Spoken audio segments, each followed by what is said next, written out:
Rhythm है, ये जब तक उसको नहीं दिया जाएगा सरगम को, वो आप सरगम सुन नहीं सकते हैं।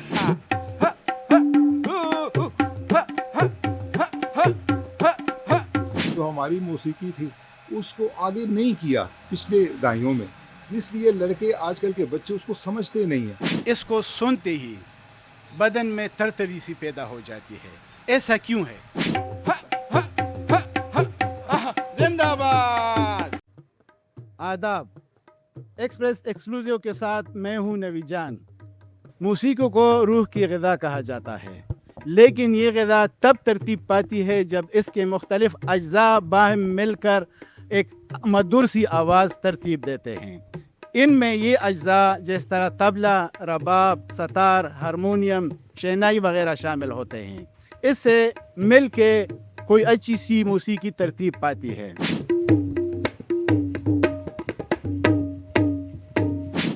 तबले को जिस तरह इंसानी जिस्म में दिल को ख़ास अहमियत हासिल है, इसी तरह तबले को मौसीकी में भी ख़ास अहमियत हासिल है। आज हम आए हैं पिशावर के महल्ला शाह बुरहान में, जहां रहीम मुश्तबा उस्ताद उर्फ मीटू के साथ बात करने के लिए, जो हमें तबला के फ़न और इसके बनाने के हवाले से मालूमात देंगे। रहीम मुश्तबा उर्फ मीटू साहब, अच्छा आप ये बताएं कि इसको बनाने में कितना अरसा लगता है? एक माह भी लग सकता है, ज़्यादा भी लग सकता है। बुनियाद से बनाएं तो टाइम ज़्यादा लगता है, खाली ये चमड़े वगैरह डालने हो उसमें भी हफ्ता दो लग जाता है। अच्छा, इसमें एक बड़ा होता है, एक छोटा होता है? जी हाँ, ये दोनों पेयर हैं, जोड़ी है। ये एक ज़ील आवाज़ देती है, एक दामे की आवाज़ देती है। बाएं की आवाज़ बेस होता है। अच्छा, ये किस किस्म के लकड़ी से तैयार होती है? ये उर्दू में इसको टाली की लकड़ी कहते हैं, उससे तैयार होता है। इसका जो ये खोल है, ये लकड़ी वाला, ये टाली की लकड़ी से तैयार होता है। इसके मुख्तलिफ हिस्से के बारे में आप बताएं कि इसके मुख्तलिफ हिस्से क्या क्या है? इसमें इसके ये जो तारे हैं, इससे ये टाइट होता है। ये गोट हैं, इससे भी टाइट होता है। और ये जो स्किन लगी है, ये बकरी की स्किन है। और इसकी सिलाई जो है, ये गाय की स्किन की हुई है। और इसके ऊपर लोहा चूर पाउडर लगाते हैं, जिसके साथ इसकी आवाज़ बनती है। वो मुख्तलिफ सुर बनाते हैं। अच्छा, ये बताएं कि आप इस फ़न से कितने अरसे से मुंसलिक है? ये फ़न चूँकि हमारे बड़ों का एक हुनर है और ये कई दहाइयों से हम लगे हुए हैं। मेरा बड़ा भाई मुर्तज़ा उस्ताद और मेरे वालिद साहब मास्टर रहीम बख्श, वो पेशावर में इसी इलाके में काम करते रहे हैं और माशाल्लाह अब भी हम जब तक हैं कर रहे हैं। अच्छा, ये बताएं, इसके चाहने वालों में इजाफा हो रहा है या चाहने वाले कम होते जा रहे हैं? नहीं, इसमें इजाफे की बात और कमी की बात ऐसे है कि जैसे जिसकी समझ में आती है वो मौसीकी, वो तो उसके लिए भागता है, कोशिश करता है, पैसे भी लगाता है, टाइम भी देता है, रिहर्सल भी करता है। और जिनको इसकी समझ नहीं है तो वो गधा क्या जाने ज़ाफ़रान का भाव। अच्छा, ये हालात जो पिछले 4-5 अशरों से गुजरे हैं यहाँ खैबर पुख्तनख्वा की अगर मैं बात करूँ, तो इन हालात ने इस फ़न पे कोई असर डाला है कि नहीं? क्यों नहीं डाला, मुख्तलिफ राय बन गई है। हालांकि पहले जो हमारा कल्चर था उसके ऊपर जो था वो बहुत फोकस करते थे। अब चूँकि वो कल्चर से हट के नेट की वजह से वो बहुत आज़ाद हो गए हैं, अपनी मर्ज़ी कर रहे हैं, तो इसलिए ये चीज़ ऐसे नज़र आ रही है। अच्छा, बिल्कुल इसी तरह जिस तरह ये जदीद आलात आ गए हैं, तो जदीद आलात ने भी इस फ़न पे या तबला साज़ी के फ़न पे कोई असर डाला है? इसमें कमी बेशी वाक़या हुए कि नहीं? चूँकि हमारा काम जो है या मौसीकी की जो बुनियाद है वो नवीद साहब अदब से शुरू होती है। तो जब तक अदीब अदब नहीं करेंगे, महफिल नहीं बनाएंगे, काम नहीं बनता।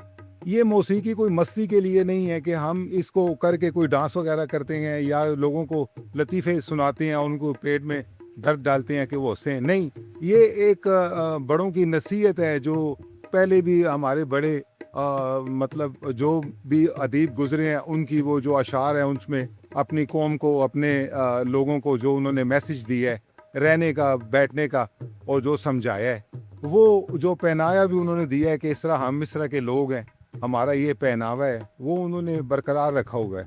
तो वो लोग करते हैं, और जो मस्ती के लिए करते हैं, मेकअप करके कुछ भी कर सकते हैं।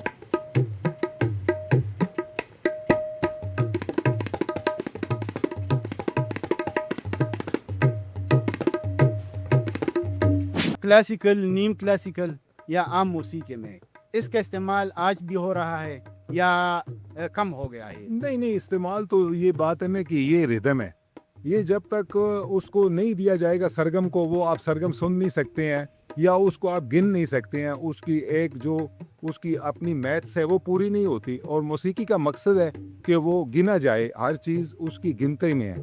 دیکھیں جیسے کہ ناپ تول ہوتا ہے ایک چیز کا اور ترازو ہوتا ہے، اس طرح یہ جو بجانے والے ہیں ان پہ ڈیپینڈ کرتا ہے کہ وہ اس چیز کو پورا رکھیں.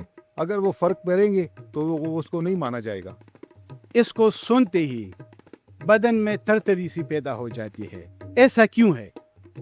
جس روح میں موسیقی کی کوئی ایسی مقناطیس ہے وہ تو تڑفتی ہے، اور جس میں نہیں ہے وہ بھی انجوائے کرتے ہیں.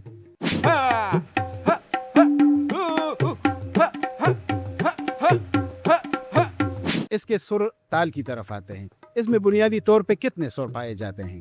دیکھیں ساری موسیقی میں جو ہیں سر وہ 7 ہی سر ہیں. 7 سر جو ہیں وہی سرگم ہے، سرگم میں بھی 7 ہی ہیں. اور یہ تال اور یہ سرگم جو ہے یہ آپس میں اکٹھے ہوتے ہیں، یہ جوڑا بنتا ہے، اس کے ساتھ سازندہ اکٹھا ہوتا ہے تو پھر ایک آرکیسٹرا بنتا ہے جو وہ اس دھن کو، اس چیز کو، شکل کو، راگ کو پیش کرتے ہیں.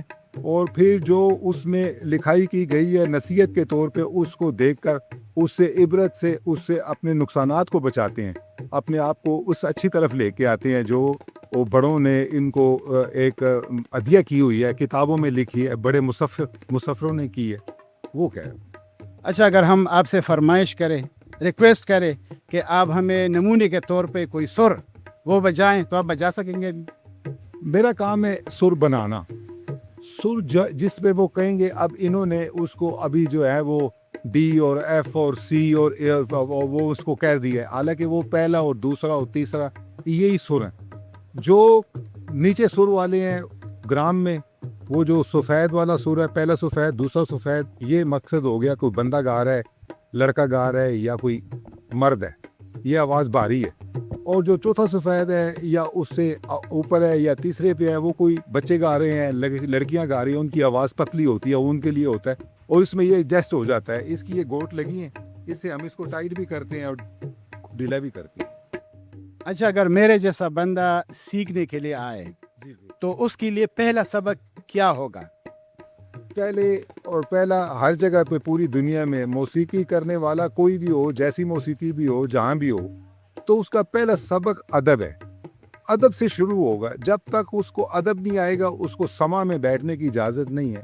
اور سما جو ہوتا ہے ہم لوگوں کا، وہ مستی کے لیے نہیں ہوتا ہے، وہ تو ایک اپنے اللہ کے لیے ایک فریاد کرتے ہیں، ایک دعا کرتے ہیں، اس کی صورت میں ہوتا ہے. سب جمع بیٹھے ہوتے ہیں، اللہ کو یاد کرتے ہیں.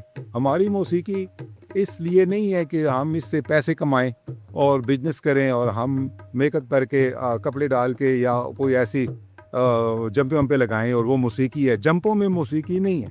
موسیقی اور سر میں ہے، پھر اس کی جو لے اس کو تال کہتے ہیں، جو یہ طبلہ دیتا ہے اس کی سڑک، اس کے اوپر وہ سرگم میں جو بھی راگ ہے یا کوئی چیز گا رہا ہے یا اس نے تیار کی ہے وہ پیش کرتا ہے. اور وہ جو لوگ اس کو جانتے ہیں، جیسے یہ ایسے ہے کہ اب کرکٹ ہے، ہر چینل پہ وہ لگا ہوا ہے، چاہے لڑکیاں کھیل رہی ہیں یا لڑکے کھیل رہے ہیں. شکیل صاحب وہ کھیل رہے ہیں، لوگ ان کو دیکھ رہے ہیں، کیچ سے، آؤٹ ہونے سے، رنزوں پہ سب سمجھتے ہیں. اس طرح موسیقی کو انہوں نے جو اپنی جو ہماری موسیقی تھی اس کو آگے نہیں کیا پچھلے دہائیوں میں. اس لیے لڑکے آج کل کے بچے اس کو سمجھتے نہیں ہیں، اس لیے وہ اس سے مزہ نہیں لے سکتے. جو اس کو دیکھے اس کا مزہ لے، اس کی روح کو مزہ آتا ہے، پھر وہ کام بھی کرتا ہے، سننا بھی جانتا ہے. جب تک سننے والے ہوں گے تو کہنے والے بھی ہوں گے. تو یہ اس طرح کی بات. اچھا، دنیا میں کہیں بھی آپ جائیں ہنرمندوں کو بہت عزت اور اکرام دیا جاتا ہے. یہاں پہ آپ کیا سمجھتے ہیں، وہ عزت ہنرمندوں کو دی جا رہی ہے یا نہیں؟ نہیں، ٹھیک ہے، شکر ہے. ہمارے ایک اپنے پاکستان میں اور اس خطے میں یہ چیز بڑوں سے آ رہی ہے کہ وہ بڑوں کی بہت عزت کرتے ہیں. ان کا اپنا بھی ایک اندر بھی مائنڈ ہے جو ان کو اچھے برے کی تمیز دیتا ہے. وہ یہ نہیں کہتا کہ بس آپ نے دیکھا ہے اور آپ اسی طرح وہ کتا کان لے گیا، آپ کتے کے لیے دوڑ پڑو. آپ اپنا کان چیک کریں گے. تو لہٰذا ایسی دنیا ہے جو تعلیم یافتہ ہے، اچھی ہے، وہ سمجھتی ہے، وہ بھی بہت عزت کرتے ہیں، بہت محبت کرتے ہیں. اور ہم لوگ بھی ان سے بہت محبت کرتے ہیں. اور جو ہمیں جانتے نہیں ہیں، ہم ان سے گلہ نہیں کرتے ہیں، تو ان کو پتہ نہیں ہے. अच्छा, ये सफ़र कठिन है, कठिन सफ़र है। तो इस कठिन सफ़र में आपको क्या-क्या मुश्किलात, क्या-क्या ऐसी कठिनाइयाँ पेश आई है? आप ज़रा इसके बारे में बताइए। इस मौसीकी में मैंने ये देखा है कि इसमें दोस्त बहुत ज़्यादा हैं, मोहब्बत बहुत ज़्यादा है, हर चीज़ बहुत ज़्यादा है और मतलब चाहत है, अल्लाह की एक मेहरबानी है और शुक्र अल्हम्दुलिल्लाह सब कुछ ठीक है, कोई मसला नहीं है। बस ये है कि हर हुनरमंद के लिए ये चाहिए कि उसके लिए उस तरह की माहौल की जगह हो कि वो काम कर सके और उसके साथ जो उसको जैसे एक बाग होता है और माली उसका ख्याल रखता है तो तभी बाग में फूल भी अच्छे होते हैं और साफ़ भी होता है। तो ये बात है, आया वो अपने घर को, अपने बाग को साफ़ करेंगे, उसके ख्याल करेंगे तो वो अच्छा होगा। आखिर में हम रहीम मुश्तबा उर्फ मिट्टू उस्ताद का शुक्रिया अदा करते हैं कि उन्होंने तबला साजी के हवाले से हमें इतनी बेहतरीन मालूमात दी। जी मुश्तबा साहब। मैं भी आपका शुक्रिया अदा करता हूँ, आपकी टीम का शुक्रिया भी अदा करता हूँ। अगर मौसीकी को रूह की ग़िज़ा कहा जाता है, लेकिन इस रूह की आबियारी करने वाले आज कसम पुरसी की हालत में है। ऐसा न हो कि ये पासबान कहीं वेंटिलेटर पर चले जा रहे हैं। इससे पहले कि ये वेंटिलेटर पर चले जाएं, इनको हमारे जैसे मद्दाहों की ज़रूरत है जो इसके फ़न की कदरदानी करे और इसके साथ इनकी भरपूर हौसला अफजाई करे। अब हम आपको इसका अमली मुज़ाहिरा दिखाते हैं।